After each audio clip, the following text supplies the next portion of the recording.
জানুয়ারি প্রথমার্ধে লন্ডন যাচ্ছেন বেগম জিয়া। জানালেন তার চিকিৎসক নেওয়া হবে স্পেশালাইজড এয়ার অ্যাম্বুলেন্সে। শুধু নির্বাচন কিংবা ভোটের জন্য এত মানুষ জীবন দেয়নি বললেন স্থানীয় সরকার উপদেষ্টা। জনবান্ধব সরকারি প্রতিষ্ঠান গড়ার প্রত্যয়। ছাত্র জনতার বিপ্লবের মূল ভিত্তি রাজনৈতিক দলগুলোর দীর্ঘ আন্দোলন বলছে বিএনপি। দল নয়, আওয়ামী দোসরদের নিয়ে সতর্ক থাকার আহ্বান।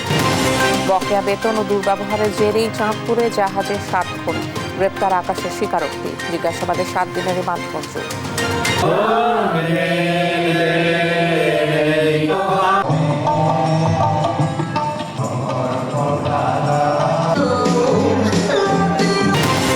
ঝলমলে ক্রিসমাস ট্রি, সান্টা ক্লজ, বড়দিনের আনন্দে মেতেছেন খ্রিস্ট ধর্মাবলম্বীরা। দেশের কল্যাণে কাজ করার আহ্বান রাষ্ট্রপতি। এবং 67 আরোহী নিয়ে কাজাখস্তানে আজারবাইজানের উড়োজাহাজ বিধ্বস্ত, জীবিত উদ্ধার 30, বহু হতাহতের শঙ্কা, চলছে উদ্ধার তৎপরতা। সংবাদ রাতে দেখছিলেন AKSTM টিভির সংবাদ শিরোনাম, সঙ্গে আছি আমি শিকা আজিজ। উন্নত চিকিৎসার জন্য জানুয়ারির প্রথমার্ধে লন্ডন যাবেন বিএনপি চেয়ারপারসন বেগম খালেদা জিয়া। জানিয়েছেন বেগম জিয়ার ব্যক্তিগত চিকিৎসক ও বিএনপির স্থায়ী কমিটির সদস্য অধ্যাপক ডাক্তার AZM জাহিদ হোসেন। দুপুরে এই বিষয়টি নিশ্চিত করেন তিনি। জানান, উন্নত চিকিৎসার জন্য খালেদা জিয়াকে লং ডিস্টেন্স স্পেশালাইজড এয়ার অ্যাম্বুলেন্সে লন্ডনে নিয়ে যাওয়া হবে। আর্থ্রাইটিস, হৃদরোগ, ফুসফুস, লিভার, কিডনি, ডায়াবেটিস সহ নানা জটিলতায় ভুগছেন বিএনপি চেয়ারপারসন খালেদা জিয়া। শুধু একটি নির্বাচন কিংবা ভোটের জন্য এত মানুষ জীবন দেয়নি বলে মন্তব্য করেছেন স্থানীয় সরকার উপদেষ্টা আসিফ মাহমুদ সজীব ভূঁইয়া। বুধবার সকালে ঠাকুরগাঁওয়ের বালিয়াডাঙ্গিতে শীতার্ত মানুষের মাঝে কম্বল বিতরণ অনুষ্ঠানে কথা বলেন তিনি। বলেন, 2000-এর বেশি মানুষ শহীদ হয়েছেন এবং আহত হয়েছেন 20,000-এর বেশি। শহীদ পরিবারের সদস্য এবং আহতরাও সংস্কারের কথা বলছেন জানিয়ে উপদেষ্টা বলেন, প্রতিটি প্রতিষ্ঠান যেন জনবান্ধব হয়, সেভাবেই সরকার দেশ গড়ে দিয়ে যেতে চায়। শুধুমাত্র একটা নির্বাচন কিংবা ভোটের জন্য এত মানুষ জীবন দেয় নাই। প্রায় 200 শতাধিক আমরা ধারণা করছি আমাদের শহীদ এবং 20,000-এরও বেশি আহত, এবং শহীদ পরিবার এবং আমাদের আহতরাও সংস্কারের কথা বলছে। প্রত্যাশা করছি আমরা বাংলাদেশকে এমনভাবে, বাংলাদেশের জনগণ যেভাবে চাই সেভাবেই করতে চাই। প্রত্যেকটি প্রতিষ্ঠান যেন জনবান্ধবভাবে কাজ করতে পারে, সেজন্য সেভাবে করে দিয়ে যেতে চাই। সেই জন্য আপনাদের সমর্থন এবং মতামত প্রত্যাশা করা। রাজনৈতিক দল নয়, সরকারের ভেতরে বাইরে থাকা ফ্যাসিস্ট আওয়ামী দোসরদের নিয়ে অন্তর্বর্তী সরকারকে সতর্ক থাকতে পরামর্শ দিয়েছেন বিএনপির স্থায়ী কমিটির সদস্য AZM জাহিদ হোসেন। সংস্কারকে দীর্ঘায়িত না করে গণতান্ত্রিক সরকার প্রতিষ্ঠায় নির্বাচন আয়োজনের আহ্বানও জানান তিনি। এদিকে দলের vice chairman doctor Asaduzzaman Ripon বলেন, দেশ পরিচালনায় দায়িত্ব কারা নেবে, জনগণই তার সিদ্ধান্ত নেবে। জাতীয় প্রেস ক্লাবে আলাদা অনুষ্ঠানে এসব কথা বলেন তারা। সাবরিনা মজুমদারের রিপোর্ট। বৃহস্পতিবার জাতীয় প্রেস ক্লাবে জাতীয়তাবাদী টেক্সটাইল ইঞ্জিনিয়ার্স অফ বাংলাদেশ জেটেভ এর রাষ্ট্র কাঠামো মেরামতের 31 দফা নিয়ে বিশেষ এই আলোচনা সভা। ফ্যাসিস্ট সরকার পতনের নির্দিষ্ট কোনো গোষ্ঠী নয়, দীর্ঘ সংগ্রাম ও অবদানের কথা উঠে আসে বক্তাদের কণ্ঠে। 16 বছর আন্দোলন করেছে রাজপথে বিএনপি, ক্ষমতায় যাওয়ার জন্য তারা, আমরা চাই নির্বাচন। সেই নির্বাচনের জনগণ আমাদেরকে যদি ভোট দিয়ে ক্ষমতায় নিয়ে যায়, আমরা অবশ্যই ক্ষমতায় যাব। সভায় অংশ নিয়ে প্রধান অতিথি বিএনপির স্থায়ী কমিটির সদস্য AZM জাহিদ হোসেন বলেন, সরকারের নানা বক্তব্যে বিভাজিত হচ্ছে জাতীয় ঐক্য। রাজনৈতিক দল নয়, আওয়ামী দোসরদের নিয়ে সতর্ক থাকার আহ্বান জানান তিনি। আমরা আপনাদেরকে স্মরণ করিয়ে দিতে চাই, আন্দোলনের মূল মন্ত্র ছিল জনগণের অধিকার আদায় করা, এবং সেইটি হচ্ছে বিএনপির দাবি। সেই জন্যই বৈষম্য বিরোধী ছাত্র ভাইয়ের আন্দোলন করেছেন। আমরা শ্রদ্ধার সঙ্গে স্মরণ করি শহীদ আবু সাইদকে, মুগ্ধ সহ 2000-এর মতো আমাদের সেই সমস্ত ছাত্র জনতা, শিশু, আমার বোনেরা ইন্তেকাল, শহীদ হয়েছে। বিএনপিরও 422 জন নেতা কর্মী শহীদ হয়েছে। মনে রাখতে হবে, কারো দানকে, কারো অবদানকে অস্বীকার করতে পারবেন না।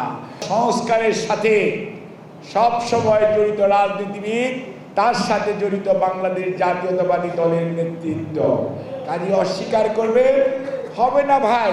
এদিকে জাতীয় প্রেস ক্লাবে জিয়া শিশু কিশোর মেলা কমিটির আয়োজনে সাবেক মরহুম জাসাসের সাবেক আহ্বায়ক জাহিদ হোসেন চন্নুর ২৯তম মৃত্যুবার্ষিকী উপলক্ষে এক স্মরণ সভায় অংশ নেন বিএনপির vice chairman doctor Asaduzzaman Ripon.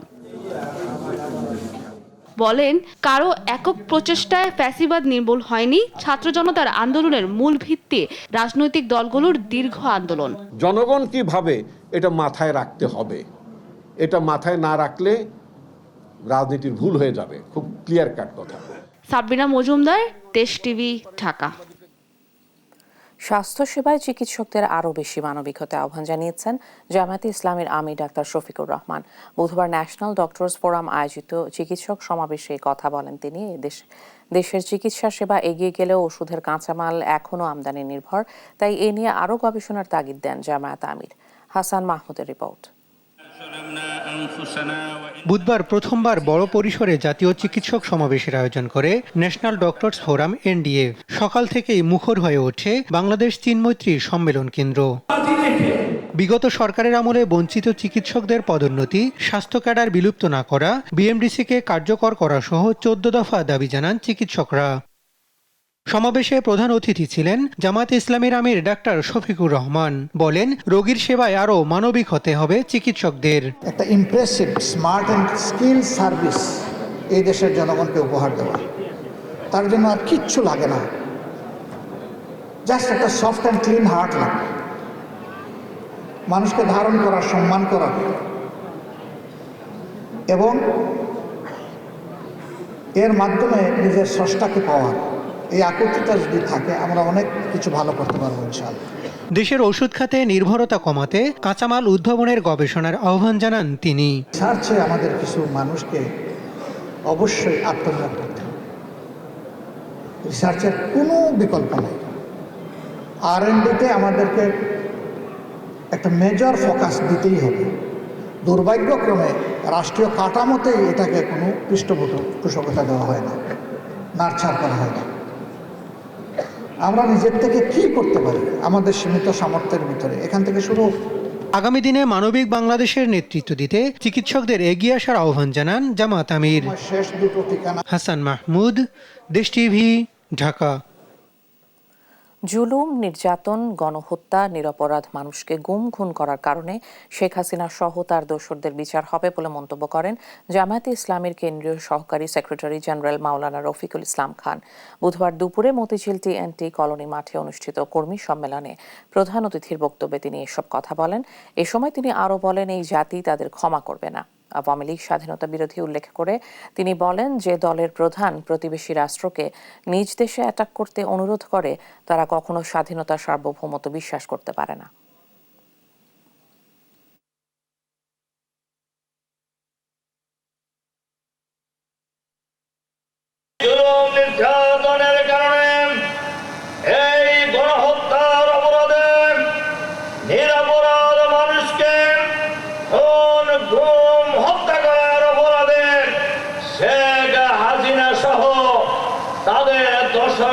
বিচার হবে, তাদেরকেও ফাঁসিতে ঝুলতে হবে ইনশাআল্লাহ। অবশেষে উদ্ঘাটন হলো চাঁদপুরের মেঘনা নদীতে MV আল বাখেরাতে 7 খুনের রহস্য। জাহাজটিরই কর্মচারী আকাশ মণ্ডল ওরফে ইরফান বেতন ভাতা না পাওয়া এবং দুর্ব্যবহারের কারণে ক্ষোভ থেকে হত্যা করেন মাস্টার কিবরিয়াকে, আর সাক্ষী প্রমাণ মুছে দিতে হত্যা করেন অন্যদের। বুধবার বাগেরহাট থেকে গ্রেপ্তারের পর এ স্বীকারোক্তি দিয়েছে ইরফান। এদিকে জিজ্ঞাসাবাদের জন্য তাকে 7 দিনের রিমান্ডে নিয়েছে পুলিশ। সহকর্মী সুমন কবিরের সহায়তায় আপন অপুর রিপোর্ট। চাঁদপুরের মেঘনায় আল বাখেরা জাহাজে 7 খুনের ঘটনায় চাঞ্চল্য ছড়িয়ে পড়ে সারা দেশে। শুরুতে কুল কিনারা না পেলেও নড়ে চড়ে বসে আইনশৃঙ্খলা বাহিনী। মাঠে নামে সিআইডি, পিবিআই, র্যাব সহ বিভিন্ন সংস্থা। প্রাথমিকভাবে ডাকাতি মনে হলেও আলামত দেখে পাল্টে যায় ধারণা। পূর্ব শত্রুতার জেরেই নৃশংসভাবে হত্যা করা হয় 7 জনকে, এমন সন্দেহে জোর দেয়া হয় অনুসন্ধানে। জাহাজে আরও একজনের উপস্থিতির আলামত পেয়ে তাকে খুঁজতে থাকে আইনশৃঙ্খলা বাহিনী। বাগেরহাটের চিতলমারি এলাকায় অভিযান চালিয়ে জাহাজটির কর্মচারী আকাশমণ্ডল ওরফে ইরফানকে গ্রেপ্তার করে র্যাব কুমিল্লার একটি দল। বেরিয়ে আসে লোমহর্ষক তথ্য। দীর্ঘদিন বেতন ভাতা না পাওয়া ও কর্মচারীদের সঙ্গে দুর্ব্যবহারের কারণে জাহাজ মাস্টারের উপর ক্ষোভ জন্মায় ইরফানের। সেই ক্ষোভ থেকেই হত্যার পরিকল্পনা করে সে। রাতের খাবারে মিশিয়ে দেয়া হয় ঘুমের ওষুধ। জাহাজ নোঙরের পর সবাই ঘুমিয়ে পড়লে চাইনিজ কুঠার দিয়ে কুপিয়ে হত্যা করা হয় জাহাজ মাস্টার কিবরিয়াকে। র্যাবের কাছে এমন স্বীকারোক্তি দিয়েছে ইরফান। আকাশ ওরফে ইরফান এই তার পরিকল্পনা বাস্তবায়নের জন্য পায়চারি করতে থাকে এবং এক পর্যায়ে রাত আনুমানিক 3:30টার দিকে সে প্রথমে জাহাজের মাস্টারকে তার কেবিনের ভিতরে গিয়ে একটি চাইনিজ কুড়াল দিয়ে কুপিয়ে হত্যা করে। শুধু মাস্টারকে হত্যা করেই থেমে যায়নি ইরফান। ঘটনার সাক্ষী প্রমাণ লোপাটে একে একে অন্যদেরও কুপিয়ে হত্যার চেষ্টা করেন। এতে মোট 7 জনের মৃত্যু হলেও প্রাণে বেঁচে যান জুয়েল নামে একজন। আইন শৃঙ্খলা বাহিনীর গ্রেফতার এড়াতে গ্রেফতারকৃত আকাশ ওরফে ইরফান বাকি সদস্যদের ক্রমান্বয়ে কুপিয়ে হত্যা করে। ভোরে বহরের অন্য সব জাহাজ গন্তব্যের উদ্দেশ্যে ছেড়ে গেলে নিজেই চালাতে থাকেন এমভি আল বাখেরাকে। মাঝিরচর এলাকায় জাহাজটি আটকা পড়লে বাজার করার কথা বলে একটি ট্রলারে উঠে সটকে পড়ে ইরফান। পরবর্তীতে একটি মাঝির নৌকার দ্বারা সে চরে গিয়ে অবস্থান করে এবং সেইখান থেকে আত্মগোপনে চলে যাওয়ার উদ্দেশ্যে বাগেরহাটে গমন করে। এই ঘটনায় অধিকতর তদন্তের কথাও জানিয়েছে র্যাব। নিউজ ডেস্ক, দেশ টিভি।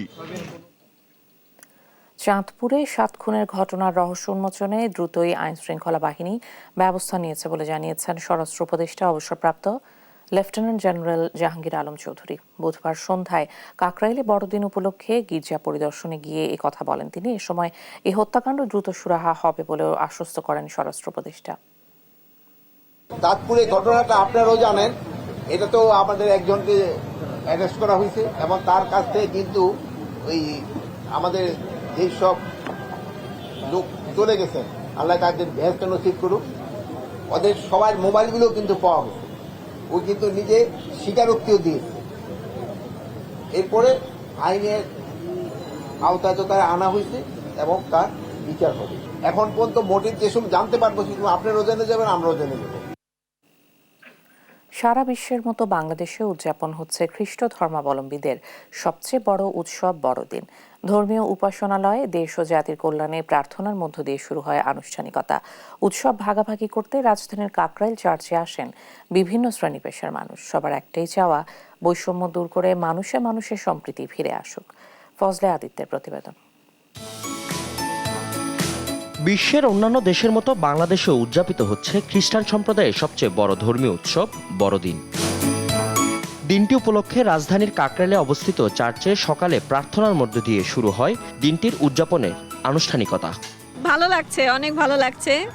আশা করি যে সবাই যেন এই বড়দিনের আনন্দে সবাই আনন্দিত হয়ে ওঠে। জন্মদিন, ওনার বড়দিনে আমরা ডেফিনেটলি আমাদের জন্য অনেক বড় একটা দিন, ডেফিনেটলি আমাদের খুব ভালো লাগছে। বড়দিন উপলক্ষে চার্চ সেজেছে নতুন সাজে, রঙিন আলোকসজ্জায় ঝলমল করেছে ক্রিসমাস ট্রি, শোভা পেয়েছে বিভিন্ন ধর্মীয় প্রতীক।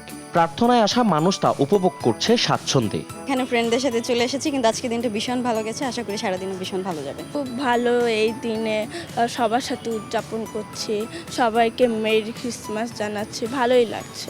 বিশ্ব শান্তির কামনায় সবাই আসলে আমরা প্রার্থনা করতেছি। কাকরাইল চার্চের ফাদার বলেন, সকালে দেশ ও জাতির কল্যাণে প্রার্থনা করা হয়। এ সময় সমাজের সব স্তরের মানুষের নিরাপত্তা ও শান্তি কামনা করা হয়। কারণ যিশুর যখন জন্ম হয়েছিল তখন স্বর্গদূতরা বলেছিল, তোমার জন্য একটা সুখবর নিয়ে এসেছি, যে তোমাদের মুক্তিদাতা জন্মেছেন আর তিনি শান্তিদাতা। তাই যিশু জন্মের সময় তাকে বলা হয়েছিল তিনি শান্তিদাতা, আর তিনি আসলে শান্তি দেন। আর সেজন্যই তার কাছে বর্তমানে যে বিভিন্ন জায়গায় যুদ্ধ বিগ্রহ চলছে, অশান্তি বিরাজ করছে, সেখানে যেন শান্তি প্রতিষ্ঠিত হয়, সেই বিষয়টা স্মরণে রেখে আজকে আমরা উপাসনায় প্রার্থনা করেছি। বাংলাদেশের নাগরিকের পাশাপাশি বিদেশিরাও অংশ নেন এই উৎসব আনন্দে। Today at the restaurant they wish also Merry Christmas for us, so that's very kind for all of you. We celebrate before for all of the gifts because we had to go in here. যীশু খ্রিস্টের পৃথিবীতে আগমন হয়েছে সকল পাপ ও অপরাধ থেকে মানুষকে মুক্তি দিতে, মানুষে মানুষের সম্পর্ক আরও সুসংহত করতে। শুভ বড়দিনে এমনটাই প্রত্যাশা করেছে সকল স্তরের মানুষ। ফজলে আদিত্য, দেশ টিভি, ঢাকা। বাংলাদেশের সাম্প্রদায়িক সম্প্রীতি বিশ্বের অনন্য নজির উল্লেখ করে ধর্ম বর্ণ নির্বিশেষে সবাইকে দেশের কল্যাণে কাজ করার আহ্বান জানিয়েছেন রাষ্ট্রপতি মোহাম্মদ শাহাবুদ্দিন। বলেছেন, সব ধর্মের মূল কথা মানুষের সেবা ও কল্যাণ। বিস্তারিত সাইফুল রিপনের প্রতিবেদনে। যীশু খ্রিস্টের জন্মদিন বড়দিন উপলক্ষে বঙ্গভবনে খ্রিস্টান সম্প্রদায় সহ বাংলাদেশে অবস্থিত বিভিন্ন দেশের কূটনীতিকদের সাথে শুভেচ্ছা বিনিময় করেন রাষ্ট্রপতি মোহাম্মদ শাহাবুদ্দিন। এ সময় খ্রিস্টান সম্প্রদায়ের প্রতিনিধিদের সাথে কেক কাটেন রাষ্ট্রপতি। আমন্ত্রিত অতিথিদের উদ্দেশ্যে দেয়া বক্তব্যে রাষ্ট্রপতি বলেন, যীশু খ্রিস্টের শিক্ষা জীবনের চলার পথে প্রতিষ্ঠিত করতে পারলে শান্তি প্রতিষ্ঠার পথ সুগম হবে। বর্তমান বিশ্ব প্রেক্ষাপটে বিভিন্ন জাতিগোষ্ঠীর মধ্যে সম্প্রীতি ও ঐক্য স্থাপন সহ যুদ্ধ বিগ্রহপূর্ণ বিশ্বে শান্তি প্রতিষ্ঠায় যীশু খ্রিস্টের শিক্ষা ও আদর্শ ফলপ্রসূ অবদান রাখতে পারে বলে আমি মনে করি। জাতি ধর্ম বর্ণ নির্বিশেষে সবার প্রচেষ্টায় আধুনিক উন্নত বাংলাদেশ গড়ে উঠবে বলেও প্রত্যাশার কথা জানান রাষ্ট্রপতি। বাংলাদেশ সাম্প্রদায়িক সম্প্রীতির দেশ এবং এটা বিশ্বে একটি অনন্য উদাহরণ। এদেশের সকল ধর্মের মানুষ নিজ নিজ ধর্ম ও আচার অনুষ্ঠানাদি স্বাধীনভাবে ও আনন্দ ঘন পরিবেশে আবহমান কাল থেকেই পালন করে আসছে। একটি বৈষম্য ও দুর্নীতিমুক্ত এবং ন্যায়ভিত্তিক রাষ্ট্র প্রতিষ্ঠায় সাম্প্রদায়িক সম্প্রীতির বন্ধনকে আরও মজবুত করতে হবে। সাইফুল রিপন, দেশ টিভি, ঢাকা। সাবেক রাষ্ট্রপতি যে পরিমাণ হত্যা মামলার আসামিকে ক্ষমা করেছেন তা ইতিহাসে নেই বলে মন্তব্য করেছেন বাণিজ্য উপদেষ্টা শেখ বশিরউদ্দিন। মঙ্গলবার চট্টগ্রামে শিল্প ও বাণিজ্য খাতের চ্যালেঞ্জ ও সম্ভাবনা বিষয়ক এক মতবিনিময় সভায় এই কথা বলেন তিনি। উপদেষ্টা বলেন, গত সরকারের রাজনীতিবিদ, আমলা, বিচারক, বিভিন্ন বাহিনী একটি দুর্নীতির জোট তৈরি করেছিল। শুধুমাত্র রাষ্ট্রপতি যে পরিমাণ হত্যা মামলার আসামি ক্ষমা করেছেন তা ইতিহাসে নেই। 24-এর শহীদদের মর্যাদা দিতে দেশের সব শিল্প খাতের সেক্টর ধরে সংস্কার করা হবে বলেও জানান তিনি। আমরা দেখলাম যে গত রাষ্ট্রপতি যে পরিমাণ হত্যা মামলার ক্লেমেন্সি দিয়েছেন এটা আমাদের ইতিহাসে নেই। আমরা দেখলাম যে কিভাবে ইন্ডাস্ট্রিয়ালাইজ ক্রিমিনালাইজেশন হয়েছে আমাদের দেশে, এবং এই Nexus starting from business community, bureaucracy, judiciary, secret service, এই নেক্সাসের মধ্যে কেউ বাদ ছিল না। Police, everybody was part of this nexus, sadly, very, very sadly. And its time has come to reconcile you as accounting professionals. What you very commonly do is reconciliation. দুর্নীতি দমন কমিশনের সাবেক কমিশনার জহুরুল হকের পাসপোর্ট বাতিল ও তার দেশ ত্যাগে নিষেধাজ্ঞা দিয়েছে স্বরাষ্ট্র মন্ত্রণালয়। বুধবার রাতে স্বরাষ্ট্র মন্ত্রণালয়ের উপসচিব কামরুজ্জামানের সই করা এক চিঠির মাধ্যমে বিষয়টি জানানো হয়। দুদকের সাবেক এই কমিশনারের বিরুদ্ধে দুর্নীতির অভিযোগ এনে সংবাদ প্রকাশ করে দেশের প্রথম সারির বেশ কয়েকটি গণমাধ্যম। এসব সংবাদের জেরেই তদন্ত শুরু করে দুদক সহ বিভিন্ন গোয়েন্দা সংস্থা। জহুরুল হক জেলা জজ হিসেবে কর্মরত থাকাকালে বিডিআর বিদ্রোহ মামলার বিচার কাজে জড়িত ছিলেন। এ সময় তিনি বেশ কয়েকটি ফরমায়েশি রায় দেন বলে অভিযোগ রয়েছে। মূলত বিডিআর বিদ্রোহ মামলা অনুসন্ধানে অন্তর্বর্তী সরকার গঠিত কমিশনের সুপারিশের ভিত্তিতে জহুরুলের দেশ ত্যাগে নিষেধাজ্ঞা দেওয়া হয়েছে।